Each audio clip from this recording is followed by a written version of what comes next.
The Mood with No Name is held fortnightly at the Devereux in London on Wednesday nights.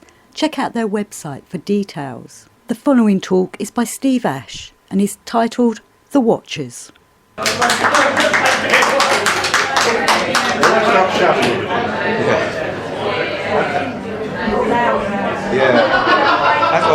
for the intro.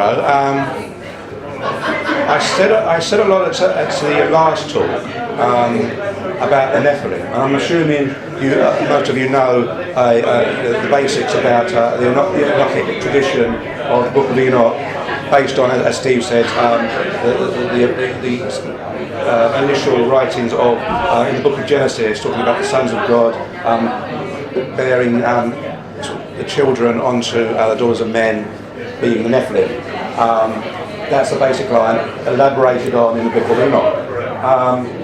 And the book I've written is basically an analysis of the Book of Enoch and the history of the Nephilim and the Watchers. And I'll tell you, the last talk I spoke mainly about the Nephilim, who are the sons of the Watchers. In this talk I'm going to talk more about the Watchers, although there will be some overlap because the subject is interdependent.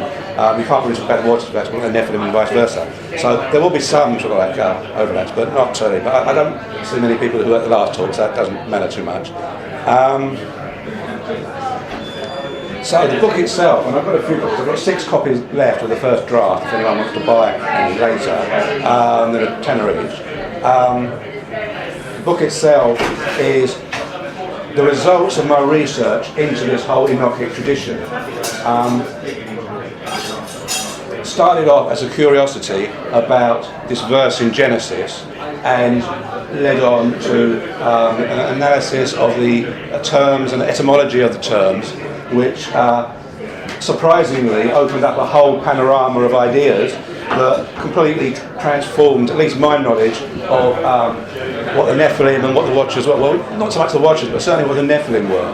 And a little bit about the background to the Watchers as well. That was such a revelation to me, and it unleashed so much information and so much new information. Some of it, as far as I know, hasn't been replicated elsewhere, that I thought I needed to write a book on it. So basically that's what I've done, and it's quite a dense book. I could probably get about 12 talks out of it. So I'm not going to do much on. It's fairly scholarly. Most of it is fairly sort of academic, but I'm not going to be very academic. I'm going to save that for when I give a talk at the International Nephilim Conference in February in London. I'll be giving you a talk as well. Yeah. It's actually the International Nephilim and it's Crystal Skulls. But that's when it's finally speakers of the Crystal Skulls. So yeah. It could be a slightly the name may change. Yeah, it probably will. So I'm talking there, I'm going to be more academic there, but here I'm just going to give the general ideas. If anyone wants to know more sort of academic background or scholarly sort of evidence to it, in the question and answer afterwards, just ask me there, and I'll probably be able to fill in the details there. But I'm just going to go, there's so much information really, I'm going to try and get through as much as I can, and instead of using paper, I'm using a Kindle for the first time, which is a good idea because it's much easier to do, but not so good in that I didn't realise how small the text is. So I may be pausing more than usual to actually read what I've got to say next. So I'll be going through that. And basically, the whole idea for the book comes from, it's difficult to put across linearly because the whole idea is it's such a series of evidence that comes across tangentially to each other and fairly holistically support each other. So to give a sort of a holistic account, sort of a linear account, is quite difficult. I just had to put across lots of information that all seems to point in the same direction. So this is why I have to be referring to this. I shall probably will forget something, but I hopefully won't forget too much to say, and I get through most of the key points and the key sort of evidence and the key facts that puts this position together. This is the way I do history as well. When I'm doing the history of the occult, I think to me it has to be done intuitively. I mean, Orthodox historians and certain famous historians of paganism, so I won't mention, tend to use the standard methodology of history, which is very much finding proofs, finding literary proofs, and saying this is the proven case, this is what we know, and this is what we can be certain of, which is fair enough, but I don't think you get very far with that.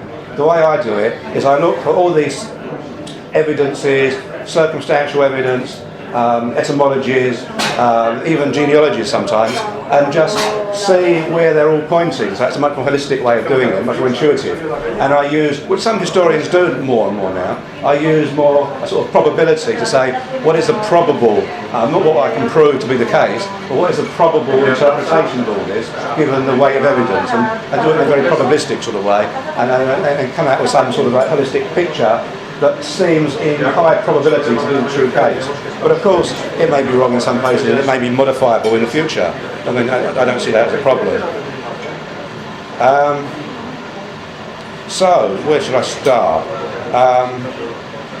I think basically, I shall start by asking the question, what are the Watchers? Now, the Watchers are the term used in the Book of Enoch for what Genesis 6 calls the sons of God, or Beni Ha-Elohim. Beni Ha-Elohim have been given various interpretations in biblical commentary from both sort of Judaism and Christianity. The most common, and certainly the view taken in the Book of Enoch, is that they are what's generally called fallen angels, and they father the Nephilim, who some people confuse the Nephilim and the Watchers, but the Nephilim really are the sons of the Watchers, not the Watchers, despite other books that argue the contrary. I think I go over that in some detail in the book, and I think it's fairly certain that the Nephilim are not the Watchers. One of the things I disagree with Andy Collins on is he thinks Nephilim and Watchers are the same thing, partly for linguistic reasons, which I shall go into in a minute. But I think that's wrong. Although, having said that, from an occult point of view, it is slightly more complex, because the Nephilim, even though they were the flesh and blood, apparently, descendants of the Watchers, the fallen angels, when they die, and they're cast into Hades, or Sheol in the Jewish tradition, they become evil spirits anyway. So this dividing line then is a bit, perhaps more of hierarchy than sort of nature. The fallen angels perhaps being slightly more in the hierarchy of Hades than the dead Nephilim would be, I don't know. But it's normally, in terms of sort of what is normally seen as the pre-flood account of the Bible, the Nephilim are the Gibborim, the mighty men of renown of old, the heroes of the ancient pagan narratives, who were said to be the sons of these fallen angels, who were in fact really pagan deities, and particularly the Nephilim were particularly heroes and kings, I think, who were portraying themselves as the sons of deities, much like the pharaohs did really, but most pagan kingdoms are doing the same. So the Taciturn Watchers actually come from Babylonia. It's actually, you can find it in the oldest biblical and apocryphal traditions as a term for any angel. All angels were referred to as Watchers initially, and in the book of Daniel, I think it is, you've got Nebuchadnezzar talks about him being visited by a Watcher, which is clearly, in his context, is clearly a Babylonian deity, but in the book of Daniel it's described as an angel, which again proves that these angels are just deities that have been converted into angels. And I think the key point there, which I go into the book a lot, is that in terms of Judaism, I mean, the Hebrews and the Israelites, they were pagans until the post-exile period, when they were converted to monotheism by Persians. Certainly in the pre-exile period, they would have been entirely very hard to distinguish them from Canaanites and their pagan religion. In the Babylonian tradition, it gets a little bit more complex, because monotheism was starting to emerge in Babylon, but I think most of the Israelites in captivity would have still been predominantly pagan, and they took on Babylonian ideas then. But under the Persians, they became monotheists, and their deities and deities of others who they were writing about initially, or talking about in oral tradition initially, were basically converted into angels. So that's what a Watcher is. Later on, the term Watcher is solely used for a fallen angel, or in some interpretations, a demon within the Book of Enoch.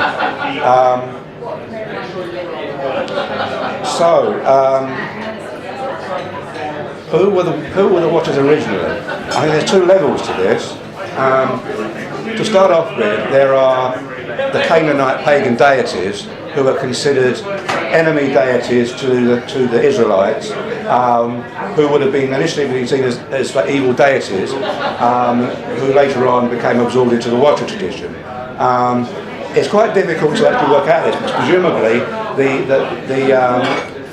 the Hebrews and the Canaanites would have been worshipping more or less the same deities under different names. But the different name that probably makes all the difference, and which tribe is actually worshipping this deity, makes a difference, because it's very much tied to tribalism and which confederation of tribes you're allied to in the terms of Israel, which has its own covenant, which I think initially was a covenant based on tribal affiliation and its various taboos to be part of that tribal affiliation. And so deities outside of that tribal affiliation, and even deities within it that were regarded as negative deities, would have been demonised. And I think that's basically what happened. It's fairly easy to see that in the case of Beelzebub, which is the most obvious case, where it was originally Baal Zebulon, which was a Canaanite deity, Lord of the Flies, which later on was demonised and became the demon Beelzebub. That's easy to see, but I think that doesn't seem to have much of an impact for some reason on the mainstream Watcher tradition of Enoch. Beelzebub is not mentioned at all in the Enochic tradition. That seems to have been something that was more of a tangential tradition. But the deities in particular that I think were initially known as the Watchers were three deities who were the enemies of Baal Hadad, who was a storm god, who was more or less the head of the pantheon, although in the Israelite tradition it would have been El Shaddai, who was the sort of like father figure of the gods, with Asherah, who was like the mother goddess. But the main sort of active deity was the storm god, Baal Hadad, who would be equated with the Hurrian Teshub, and probably also with the Edomite Yahweh, who was also probably initially a storm god as well. Later on merged with El Shaddai to be his kind of father deity figure. But Baal Hadad was the main sort of deity that the Hebrews would have been worshipping on a day-to-day basis, I think, other than his father and mother, El Shaddai and Asherah.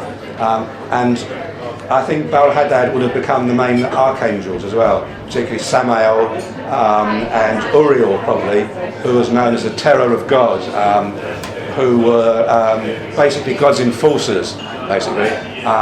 And later on in Christian tradition, they were identified with Satan. But that's another kind of like tangent from this particular tradition. I think the whole satanic tradition that is absorbed into Christianity is really a distortion of the Watcher tradition, which is similar but quite different. In terms where Satan was said to have fallen from heaven and cast out as a rebel, the Watchers are quite different in the Book of Enoch in that they actually descend willingly and they rebel consciously against God. They're not thrown out. They actually descend, and they are demonised for that rebellion, but they're in a much more powerful position. They're not really cast out. They actually consciously descend on Mount Hermon or on various other mounts in traditions that are basically similar to the Book of Enoch. The early Canaanite deities that I think were the main deities would have been Mot, Yam, and Attar, or Ashtar as he was known in Canaan. Mot was the Canaanite version of Hades, basically, the god of death, and Yam was the lord of the sea and the primeval chaos, who were seen as the enemies of Baal Hadad. Obviously, death is the enemy of life, and the primeval chaos has to be overcome. And so these were kind of like demonised from an early period, although they would have probably had their own cultists, because death is obviously a subtle thing, and primeval chaos and the sea itself, which was associated with it, also has its practical significance. And so there would have been sort of initiates, perhaps, of these deities as well. But normally they were sort of seen as negative deities that had to be overcome by Baal Hadad. It's a bit like Horus and Set in the Egyptian tradition, really. It was demonised to a certain extent, but it has its own. They have their own kind of initiates in the tradition. But both Mot and Yam And incidentally, Yam is interesting because it all comes more apparent later, and you'll be able to sort of grasp this if you read the book as well more. Yam was the Canaanite name of this primal sea god and chaos god, but he was known to the Amorites as Yah, Y-A, which in the Akkadian language seems to have been translated to Ea or A, which is the same as Enki, the Sumerian sea god. And so there's kind of like a crossover between Yam and Enki, who was the sea god. So that's a sort of a complicated cross mythology there, which I think had a certain influence on the development of the Watcher tradition as well. Because the people that were developing it would have been familiar with these deities and these mythologies and how they connected to each other. But the thing about Mot and Yam in particular was they were both absorbed into the mainstream Mosaic Judaism. Mot became the angel of death, and I can't really prove this, but I think Yam, who was basically banished to the bottom of the sea, a bit like Cthulhu really, that's who will rise again from the bottom of the sea and destroy the world with his offspring Lotan, who we get Leviathan from. But I think that's also the basis of Abaddon in the book of Revelations as well, who rises the angel from the bottomless pit. I think this is that sort of beings from the abyss who are going to return, who have been banished, are going to return and destroy the world. Because the whole Enochic tradition is quite apocalyptic. The whole idea we have of the apocalypse really comes from the book of Enoch.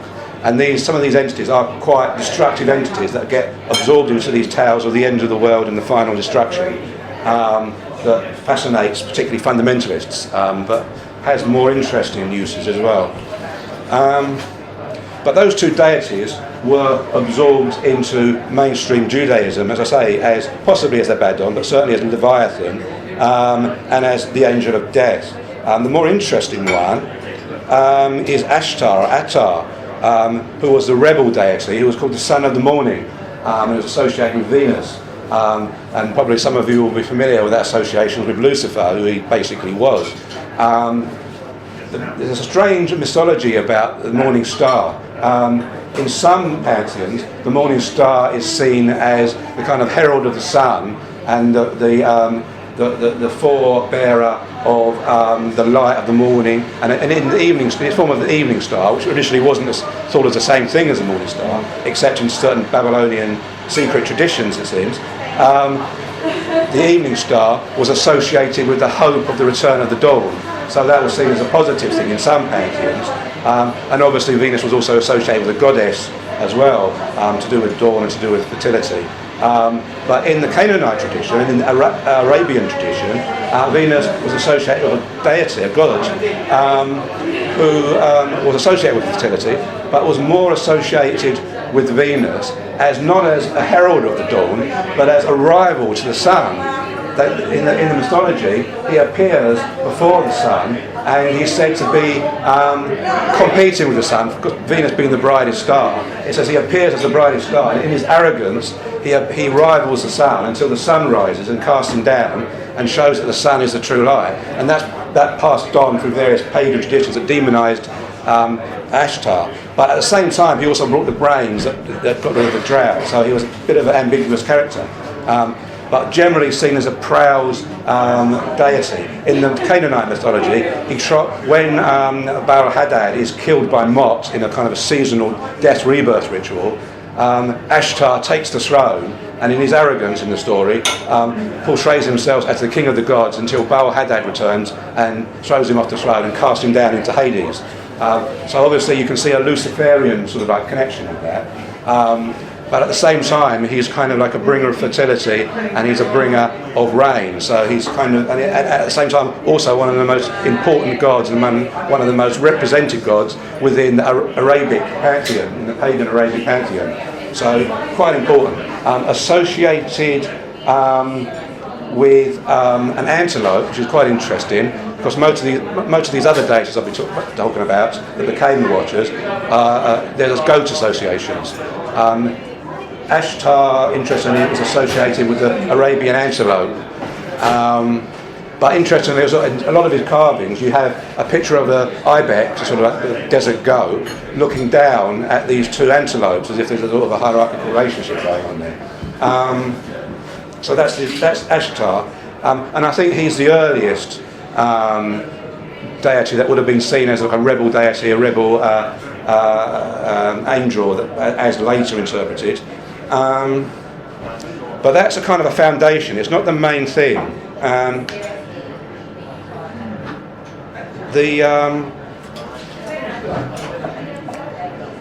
The Israelites, when they're taken into captivity, take on a lot of Babylonian planetary astrological imagery, which will become important a bit later, and that gets incorporated. In particular, they take on the tradition of the Apkallu, who are the culture founders, who teach the arts and crafts and sciences and the basis of civilization to the Babylonians. They were the sons of Enki, who I mentioned before, who was a sea god, and the most famous is Oannes, who in various theories is supposed to come from outer space, but I shall be debunking that a bit later. Oannes teaches the arts and crafts with these beings who are said to be half fish, or in some more obscure cases they're half serpents, and in other obscure cases they're birdmen, which sounds rather like angels. But these get mixed up with the whole water tradition. Particularly, I think, because Enki, who is their father, was associated with Yam, the sea god, who was also associated with this earlier water tradition. So the whole thing gets made very eclectic and very syncretic, and this whole picture slowly emerges as a culture. And probably there were several versions before the version we had was written down in the Apocrypha, in the Bible. But you can see how these myths develop of these negative deities, and I think certainly in the Canaanite period these would be seen as negative deities.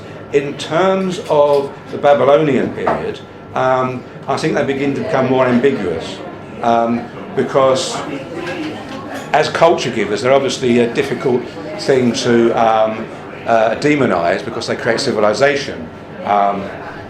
But I think they begin to develop a kind of Promethean ethos, where, like when Prometheus brings fire, but that causes all the troubles of society and civilization, although it becomes more ambiguous. And you get in the Book of Enoch, you get Azazel, who brings metalcraft and basically what is the beginnings of alchemy, and you get Shem Yaza, who brings magic and witchcraft, and various other fallen angels who bring various other arts and crafts, like the most evil thing of reading and writing, which is considered to have been terrible sort of calamities. It brought terrible calamities into the world. So obviously it's a Promethean tradition, but it's a bit negative. But curiously, in the Book of Enoch, they're demonised. They're, without any doubts whatsoever, they're seen as fallen angels who are punished by God for giving away these secrets of technology to mankind. And there's no. If you read the Book of Enoch, for instance, that you'll have no sort of mistakes that the fallen angels, the Watchers, are seen as evil demons. I mean, that's pretty clear when you read the Book of Enoch. But as I've done in the book, if you look at the dates of the different portions of the Book of Enoch when they're written, and you kind of read between the lines, you'll see there's a curious repressed narrative within the Book of Enoch, where the very, very oldest tradition, which probably goes back at least to the Greek period, the first Greek period of the Seleucid dynasty, rather than the more fundamentalist Maccabean period, when the majority of the Book of Enoch was written and demonised. If you look at the earliest period, possibly as old as the Persian period as well, you get a much more positive view of the Nephilim and the Watchers. They're never quite seen as angels. They're always seen as a kind of a Promethean entities that bring knowledge, but at the same time bring discord. But they're not seen as demons. And by the time you get to the late Christian, or sort of moving into the earliest Christian period, they basically, the Watchers bring every kind of evil that you can possibly imagine into the world. They're fornicating, they're engaging in all sorts of sins. Everything you can possibly name as wrong is blamed on the Watchers. But prior to this, in the earliest extracts, of which there's only perhaps a few paragraphs left in the Book of Enoch, there's a much more sympathetic view of them, and Enoch it comes across what it is. He's basically their spokesman almost when they're being punished towards deity, and he seems to be much more friendly to them. And later on, I think it's the second book of Enoch.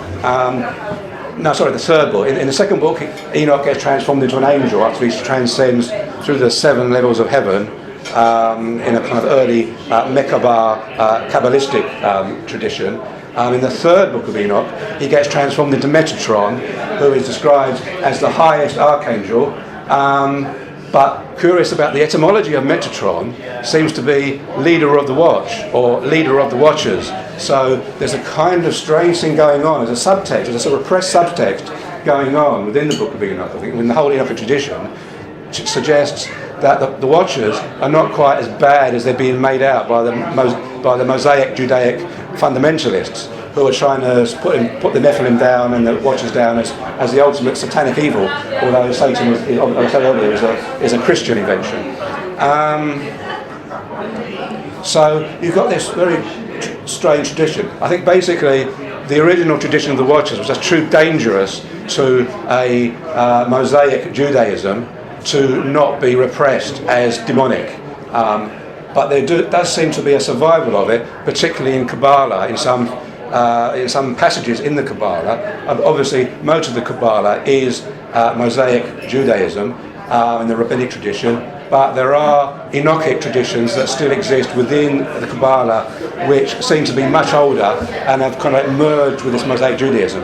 A lot of scholars today think there are actually 2 kinds of Judaism. There was Enochic Judaism, which was based on this early tradition with the Watchers, and Mosaic Judaism, which was a very monarchistic, nationalistic cult, which was based on order and the whole Davidic monarchy tradition, whereas the Watcher Enochic tradition appears to have been more of a grassroots tradition, which had some connections with survivals of paganism, possibly, but that had been transformed into a sort of monotheistic concept or sort of paradigm later on. From what we know of the Book of Enoch, the first Book of Enoch, it seems to have been written by a group of Israelites or people that are defining themselves as Israelites after the captivity in the very, very northern part of the Levant, in the foothills of Mount Hermon, very far away from Jerusalem, where the temple cult was being developed, which was purely Mosaic Judaism, where it was developing its own mythology, which was contrary to the Enochic tradition. Very close to the Sea of Galilee, though, and some people think the Enochic tradition had a strong influence on the very earliest forms of Christianity, which may have been a lot more rebellious than the forms of Christianity that we inherit today. So that's the earliest sort of developments of the Watcher tradition, going through from this Canaanite paganism, going through Babylonian traditions with its culture founders,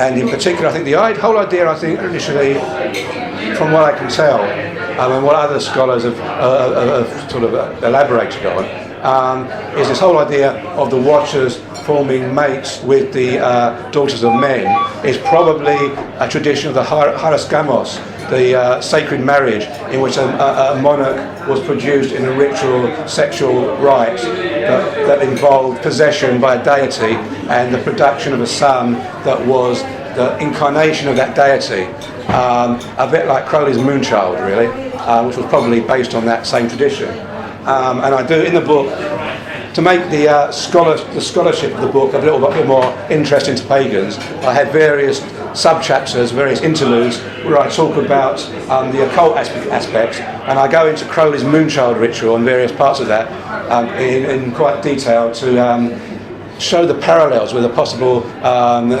Hieroskamos that may have been undertaken in Canaan and Mesopotamia at the time, and possibly by the Jews as well, because the other aspect is that the whole Davidic messianic tradition is almost identical to the Nephilim tradition, apart from the fact that this is a holy line apart from a demonic line, that it's more or less the same.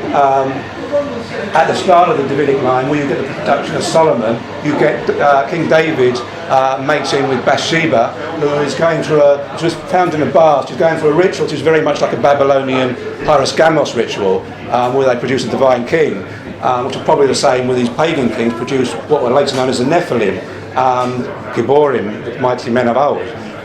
So really I think the messianic tradition is just the kosher version of the Nephilim tradition, really, and I think they really have to demonise the Nephilim in order to make their own version, the holy version, because, you know, in contrast you say, well, we're not like them, these are all demons, these are all like demons, the sons of demons, all these pagan kings, like Gilgamesh, for instance, who is known as a Nephilim in some sources, is just a son of a demon, whereas the Messianic line is the son of gods, basically. But it's really the same thing, and it's just all a matter of interpretation.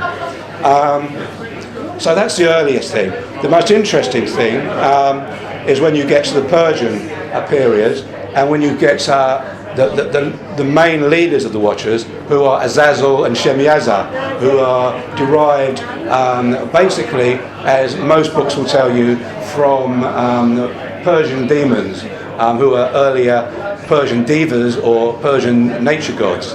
And they, because of the enormous influence of the Persian tradition on the Jews, that created Judaism and monotheism, basically, they became the main deities. Deities like Ashtar, who are mentioned as a Lucifer-type character, isn't mentioned in Enoch, but there are other Watchers who, when you translate their names, it comes out as like Son of the Dawn or the Dawn of God, which is more or less saying the same thing. But they get demoted to lesser Watchers or sort of technically officers of the whole, about 20 or 18 officers of the whole several hundred Watchers that descend on Mount Hermon. But it's Azazel and Shemiyaza, these initially Persian demons, or thought of as Persian demons, who become the dominant Watchers. But that's where my own research comes in, which is quite interesting. And to explain that, I'm going to have to go into a bit of etymology. Because one of the things that puzzled me, and has puzzled a lot of scholars, is the etymology of the word Nephilim. Because if you read a pop book about what the Nephilim are supposed to be, you'll see it comes from the Hebrew word Nephil, which means to fall. And so, in the earliest interpretation, Nephilim meant the fallen ones, and various other interpretations, and that's where we get the term fallen angels from. But as any scholar of Hebrew will tell you, the word Nephilim cannot possibly come from the Hebrew word to fall, Nephil. The word formation is totally wrong for the word that is used in the chapter 6 of Genesis. So it doesn't really mean that. Although, having said that, things are never that easy in scholarship, because if you look at the book of Ezekiel, you will see another word called Nephilim with an O instead of an E, and that is, without any doubt, says those who have come down. It uses the word Yadu, which is Hebrew for to come down. So there's no doubt that Nephilim mean the fallen ones, but there's no way that Nephilim, as used in Genesis 6, could possibly mean the fallen ones. It's totally bad word formation for the Hebrew of the period. So that's always been a puzzle for scholars who can't understand where this came from. The interesting thing, incidentally, is the book of Ezekiel, contrary to popular perception, the book of Ezekiel is at least as old as the oldest parts of Genesis, if not older. So this term, Nephilim, is probably older than Nephilim in Genesis 6, or at least of the same age. So we had to take that into consideration. Because of this problem with Nephilim being Hebrew, other scholars have come up with the idea that it comes from Naphila, which is an Aramaic word, which in the popular etymologies is said to mean giant. So the Nephilim are said to be giants. But they almost certainly weren't giants. I mean, that's a kind of a poetic, despite all these kind of spurious pictures you see on the internet of these giant skeletons, which are almost entirely fakes. Although I'm not allowed to say that at the Nephilim conference because there are going to be people there telling you these are all genuine. So, and I've been told I'm not allowed to criticise other speakers. Genuine crystal skulls on the next as well. Yeah. I'm not allowed to criticise the other speakers. So when people say at the conference that these are genuine giants, I shall just smile in the background. But basically, when the Vikings visited the Middle East, the Arabs said they were giants taller than cedar trees. So obviously this is a Semitic, poetic description of people who are just a little bit taller than them, which is probably what the Nephilim were, because they weren't a Semitic people, as I shall explain in a moment. Where was I? Yeah. So that's the Hebrew version. Doesn't seem to work because it doesn't fit the word formation. Aramaic, it works to a certain extent. Nephila, you can get nephilim in Aramaic. Not nephilim, but nephilim you can get in Aramaic, which would mean, according to some people, would mean the giants. But as I said, they probably weren't giants. But the interesting thing about nephilim is it's very much related to another word. If I can read my Kindle, it's tiny text. I think it's pronounced nephilim, which is Niyphelin, which means the sons of Orion. And Orion was called the giant, and I think that's why people seem to think that Nephilim means giants. I think personally, it means, in the Aramaic translation, or as it was used in Aramaic text, I think when they used this term Nephilim, they meant the sons of Orion. And what's interesting about that, Orion the hunter, the giant, who was the most famous person associated with Orion in the Middle East? Nimrod, the hunter, who was in some late apocryphal text was said to be the father of the Nephilim who survived the flood. So I think basically this word Nephilim is referring to Nimrod, the father of the watchers who survived the flood, in various ways, incidentally. Some of them were said to go up into the mountains and avoid the flood. Others, very sneakily, actually stowawayed on the ark, apparently, and Noah didn't notice them, so they actually survived. Didn't notice this 12-foot tall cedar tree. It's all myth. It's all myth. But they might be saying, but the trouble with this Aramaic definition is that when Genesis was written, and certainly when Ezekiel was probably written, no one was speaking Aramaic, so it doesn't really work. Some scholars who want to push this idea have said, well, the Assyrians were speaking Aramaic, and so this is a loan word, and this is why the Hebrew doesn't quite work, because it's been converted into Hebrew at some stage, and they spelt it differently to actually try and fit the Aramaic word, and so it doesn't come out properly. It kind of makes sense, apart from the fact that I've looked through most sort of the textbooks on ancient Hebrew of the period. There's hardly any Aramaic words that they took as loan words. So I don't think it's very likely. But where my original research comes in is that what I found was there were lots of loan words from the Philistines. And the Philistines spoke a language called Luwian, probably, which comes from Anatolia. As far as we know, or as far as is commonly thought by scholars, the Philistines were a group of people who were descended from the Sea Peoples, who were these marauding bands who attacked the coasts and inland of the Eastern Mediterranean region, and were defeated by the Egyptians, and some of them were settled in the Levant and became the Philistines. They originally came from Anatolia. The romantic version was that they were from the descendant from the fall of Troy, which might have some kind of grain of truth to it. They arrived and they became the Philistines. So I looked, as far as I know, no one's actually done this before. It seems quite obvious, but as far as I know, no one's done this before. This is one of the reasons I wrote the book.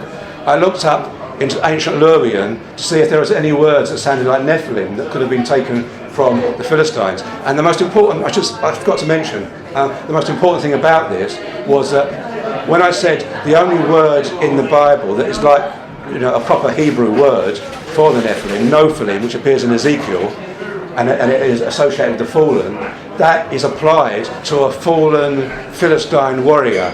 And what it means is that it means he's fallen, he's been defeated, he's fallen. And when he says he goes down, it means he goes down, he's dead, he's going down into Hades. And Goliath, the champion of the Philistines, was said to be one of the last of the Nephilim, and also it's said to be a Raphaim, which means the dead, basically in Hebrew. So obviously there's a sort of underworld tradition going on here, and spirits in the underworld, and sort of Nephilim being associated with that. So that reinforced the idea for me that the Nephilim might be a Philistine word, because it's used. It seems perhaps originally was used towards Philistines. So I looked into this, looked for a Lurian word, and found a few. Nephis means cloud or heaven. I couldn't find a direct word similar to Nephilim, but there are others like Nephilim,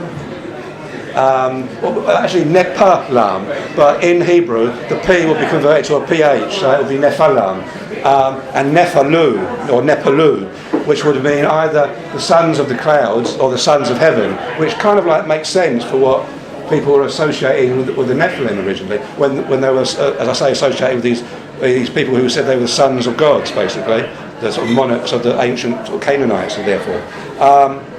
So I thought it's interesting, it's coming from Lurian. That seems like a possibility that maybe it was a loan word from the Lurian, because we know the Hebrews had a lot of contact with the Philistines. We know that they had a lot of other customs that were associated with Philistines. So I thought maybe that's right. So, but that was only the tip of the iceberg, because then I found that Nepas or Nipas, Nepas is Hittite, Nipas is Lurian, but they were multilingual in Anatolia, so those two words were exchangeable. I learnt that the Lurian term, Nipas, was also used as a name for the Hurrian storm god, Teshub.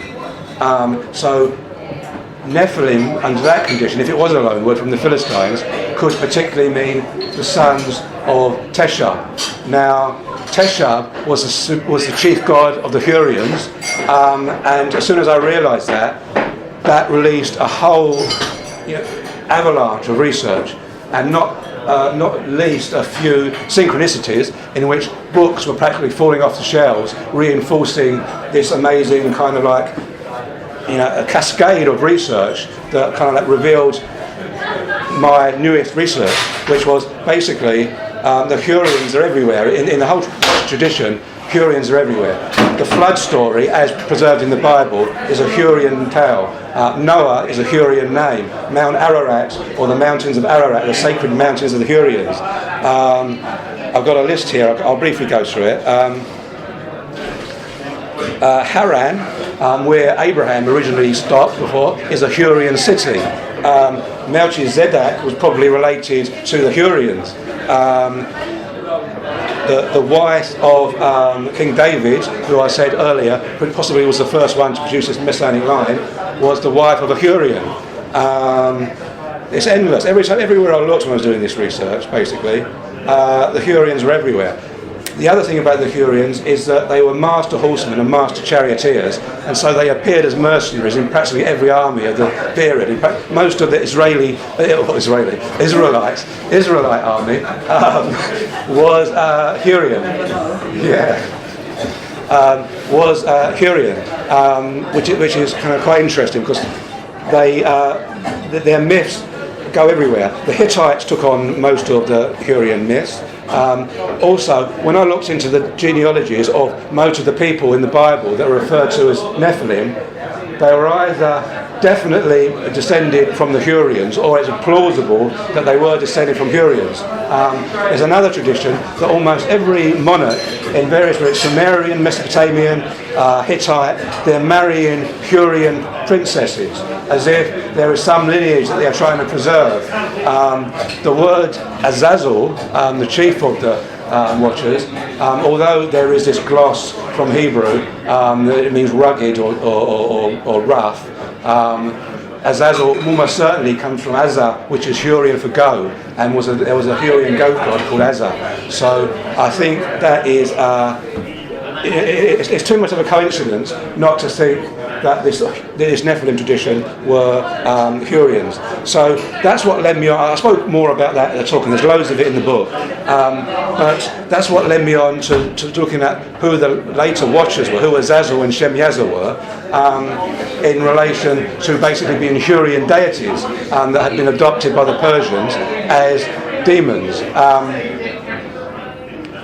Azazel, from Azaz, officially, which is said to mean rugged or rough or troublesome, which gives rise to this idea of a troublesome rebel, and Azazel was supposed to be the troublesome rebel or the leader of the Watchers. There's Shemyaza, which in Hebrew means the famed Azza, which means like the famed rebel. But I think again that's a gloss. I think it's another loan word, because Azza means it's almost certainly a Hurrian goat god who was a pretty atavistic kind of Pan-like deity in some forms.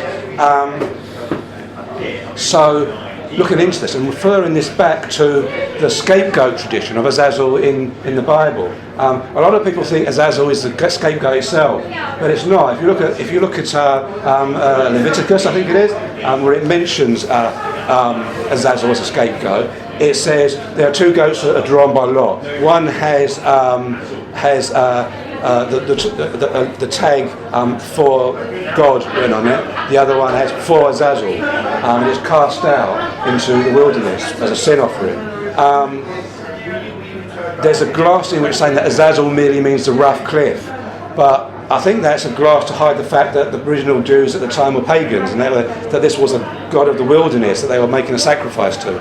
Azazel is the same as Azza, the Hurrian goat god, I'm pretty sure. And in fact, it's not just sure, because if you look at the Book of Enoch, some of the later texts actually swap Azza for Azazel. It's the same name as the Hurrian deity, so it's got to be the same deity. And it's obvious in Shemyaza, which is actually using the Azza form, that this is the actual form of the deity. That leads on to a whole lot of things. Again, the original Azazel scapegoat ritual seems to have come from the Hittite army, which were again mostly Hurrian, in which a scapegoat is sacrificed in order to avert some natural catastrophe, or to as an appeasement for some natural catastrophe. Again, what's interesting about that is the Hittite army was predominantly Hurrian, so there's another Hurrian connection, and it's associated with Azza. This is where Andrew Collins' book, From the Ashes of Angels, came in very useful, because he outlines this Akkadian god called Az or Uz, who was a particularly powerful god in some Akkadian cities, and again the name comes from the Hurrian Azza, named Hurrian for goat, which I think means it was derived from a Hurrian deity. There was a lot of crossover, a lot of swapping between Akkadian ideas and Hurrian ideas in about the second millennium. So it gets hard to distinguish between the two. This is when Enki, the sea goat deity of the abyss, was also associated with the goat god as well. So there's a lot of syncretism and a lot of swap over, which makes it quite difficult to tell who is who. The Greeks as well got a lot of associations from the Hurrians. The whole idea of Uranus, Kronos, Zeus comes from Hurrian mythology, the rebel deities, which was originally Alalu, who might have been Azazel, I don't know. The words are similar, but I can't prove it. Anu, who was Uranus, and Kumaba, who was Kronos, and Teshub, the storm god, who was Zeus. And also, when you realise that Nephilim might be the sons of Tesha, and you realise that's equivalent to Zeus, you realise that Nephilim are also, in the Greek context, the sons of Zeus. And so puts into a whole new, all these sort of demigods who are seen as the sons of Zeus, they're the Greek versions of the Nephilim. Puts it into a whole new context. So that's Azazel. Shemyaza is a bit more complex, because although originally I think they were the same deity, Azar, they were split into two deities. It's quite interesting in that Azazel is put into the abyss, and imprisoned under the ground, and Shemyaza is suspended in the air, suspended from the constellation of Orion again, with one eye open and one eye shut, a bit like Odin, and he's suspended there. So you've got one version of Azar is in the underground, one version is in the heavens. So I think it's a kind of a dualistic split, which isn't kind of unusual in paganism, because in mythos that I'm more familiar with from my own writings, of Dionysos. Dionysos was the god of Hades, but he was also the god of the first god Phanes that came out of the Orphic egg in the heavens. So he was split into two aspects, a heavenly one and an earthly one. So I think that might have happened to Azar, and there might have been a goat god who was chthonic, and Shemyaza, who became this heavenly one, who was more associated with eagles in some of the Enochic traditions, whereas Azazel was associated with goats, and he was also associated with the serpent of Eden, where in the book of Enoch he was called, this other name was Daniel, who was the serpent of Eden. So you get this kind of like interesting tradition. And there's parallels there. I don't want to go on too long, but there's parallels there with the Yazidi tradition. The Kurds who lived in the same area as the Hurrians were probably descendants of the Hurrians, and they had a similar tradition. Whereas I said Shemyaza was an eagle association, and Azazel was a serpent or a goat. Azazel is also known to the Yazidis, and where he's associated both with the peacock angel, which is bird-like, and the black serpent, which is the same dualism. So there may have been a tradition passed on there. If you look back at the Hurrians, you trace it back to their ancestors, who are now incidentally much older than we thought they were. There have been recently, a few years ago, there was excavations at the city of Urkesh, which is the Hurrian city. Previously we thought they were a sort of a fairly recent bunch of immigrants from the north, but we now think, archaeology now thinks, they go back as old as the Sumerians, because there's found foundations under their city that go back centuries. So they're probably a indigenous people, and the only indigenous people in that area were the people who domesticated the goat, and almost every language in that region uses the Hurrian word or a version of it for goats. So it's probably the Hurrians invented the goats. The Sumerians claim they got metalwork from the mountains, the sacred mountains in the north. The Sumerian word for metalwork is tabira. The Hurrian word is tabari, so the Hurrians probably taught the Sumerians metalwork. So they're really, common sense, really important people. And in terms of what I've said about Azazel being a goat god, and about possibly associated with metalwork, about the Hurrians being master horsemen, some of you may have already seen possible parallels there with the Tubal-Cain tradition and the horseman's word tradition, and all this kind of witchcraft tradition of Tubal-Cain, which says more or less the same thing about the Watchers. Maybe that wasn't just some guy inventing it after all. Maybe he was actually onto something there. That seemed to trace back, and I didn't know much about this when I actually found out about this Azazel tradition. That's it. I'm going to round up now with one last bit. There's much more that I can say about this, because it unravels a whole range of possible interpretations and tangents going each way. One of the things I haven't mentioned, which is important, was the fact that there's a dualism. I said that the Watch tradition was like a Promethean tradition, but what I didn't say was a lot of the Hurrian deities were hermaphrodites. They were both genders, so you've got what you might call a horizontal non-dualism, because they're hermaphrodites. The fact that they're split into a heaven and a chthonic tradition means you've got kind of vertical non-dualism, and they're also very morally non-dualistic.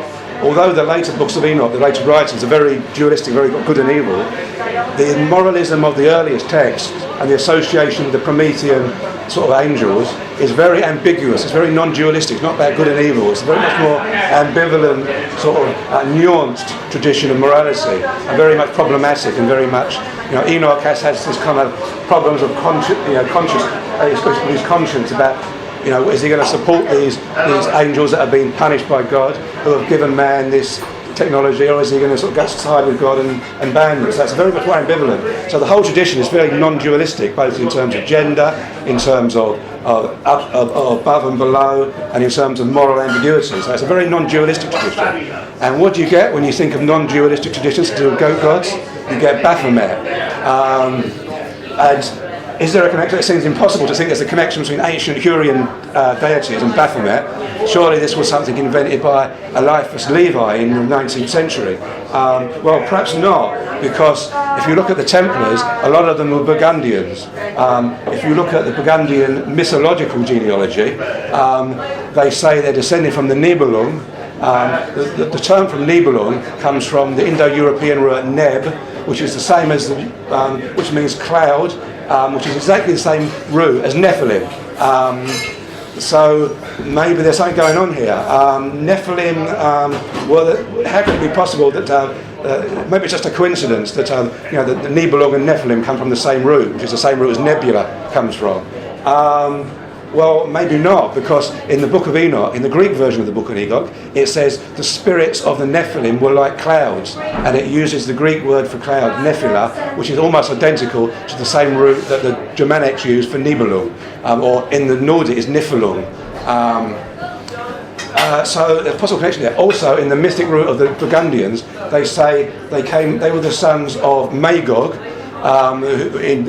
mentioned in the Bible, who say the sons of Magog, according to apocryphal traditions, were a demonic race associated with the Nephilim. So it's pretty strange that the Nephilim were associated with the Nibelung. Maybe there's some kind of migrationary tradition going on here. But then a skeptic might say, oh yes, but the Baphomet is just a creation from the 19th century.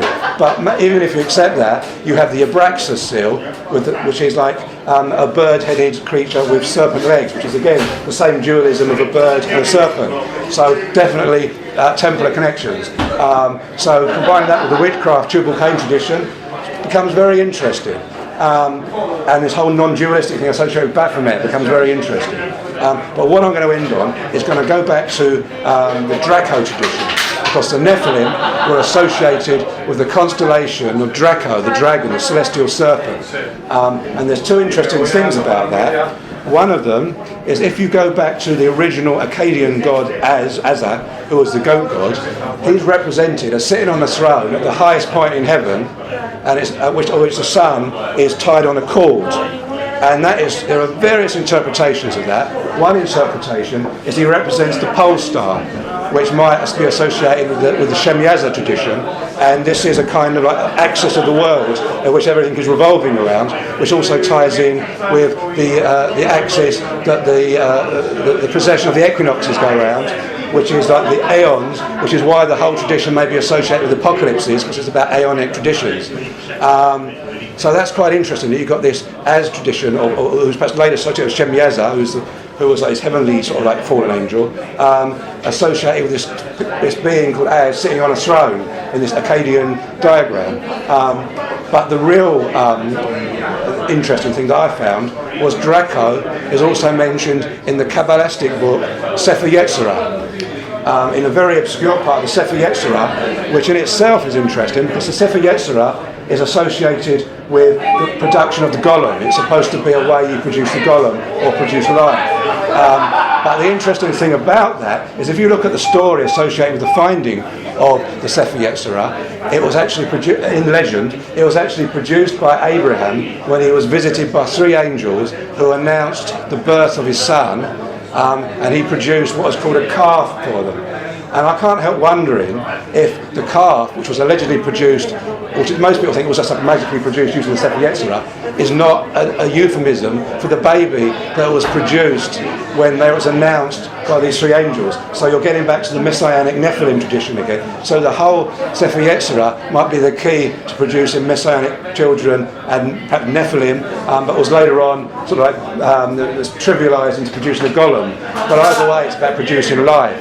The interesting thing about that is the last chapter of the Sefer Yetzirah, which describes the constellation of Draco. It's that the constellation of Draco is said to be, again, like the picture of Azazel, or Azza, sitting on his throne. It's supposed to be associated with the Draco constellation. It's the pole star, the world axis. It's also associated with the dragon's head and the dragon's tail, which is the moon's nose, which is like the horizontal version, which goes around the world axis. Both together, they form the Telai, which is T-L-I-I, which is mentioned in the Sefer Yetzirah as the astrological key to understanding the book of the Sefer Yetzirah itself and how it works. So there's obviously an astrological element to the ritual, which may be about producing Nephilim or some kind of life. So it's implied that it's almost that something to do with the constellation of Draco and the pole star and the moon's nodes are in some way associated with opening up the gates to the Watchers. What is interesting about that is, which certain of you who have read certain ludicrous books may have associated the term Nabaru, which has, contrary to popular myth, has nothing to do with aliens from outer space. The word Nabaru actually it means the crossing point in Babylonian astrology. And I'm running out of time probably, but without going into too much detail about Babylonian astrology, which I do in the book, Nabaru probably means the crossing point. It has several meanings. It probably means the horizon. It means the midpoint. It probably also means the lunar nodes and other nodes. It's where things cross. It can be associated with planets if a planet is at that point in the chart. Nabaru can be associated with that particular planet that is in that point on the chart. And for that reason, Marduk, who is associated with Jupiter, can be associated with Jupiter on that point in the chart. So Marduk can be called Nabaru, but Nabaru is actually the crossing point. It's a point on the chart. Or it's the point of the nose, which some people think is the gate to the Watchers. The seal that Sitchin thinks is the 10th planet, these 10 stars, which he thinks indicates the 10th planet. If you look at the original seal and you see there's a faint 11th star there actually, you actually look at the pattern of it, it actually looks remarkably like the constellation of Draco. So I think the whole thing is about Draco and about the moon's nodes in that whole Nabaru tradition as well. It's about the Watchers, and it's not about people from space. It's about entities that you can evoke. So that also links in. But the final thing I'll say about how that links in to the Sefer Yetzirah is that apart from the Telai being the Draco constellation and the world axis and the moon's nodes that form around, a bit incidentally, seeing as we were talking about a sexual ritual that produces the Nephilim, a bit like the world axis being quite phallic and the moon's nodes on the ecliptic being around it being quite ionic, there is a kind of astrological sort of sexual kind of combination going on there as well, tying in with the astrology. In addition to that, there's another meaning of the word Telai that appears right at the end of the Sefer Yetzirah, in which says the Telai were a race of people who are halfway between men and angels, who can be contacted with a very, very secret ritual in Kabbalism, and they are like angels who are taught, who have been empowered by God, it says, to teach the sciences to men. So basically it's the Watchers, and they're called the Telai, and it's a direct connection. So in short, the whole thing links together in some kind of very ancient tradition that I've only found parts of the jigsaw piece of the puzzle, and I'm trying to put together. And there's much more in the book, but that's all I'll say for now. Thanks very much, Steve.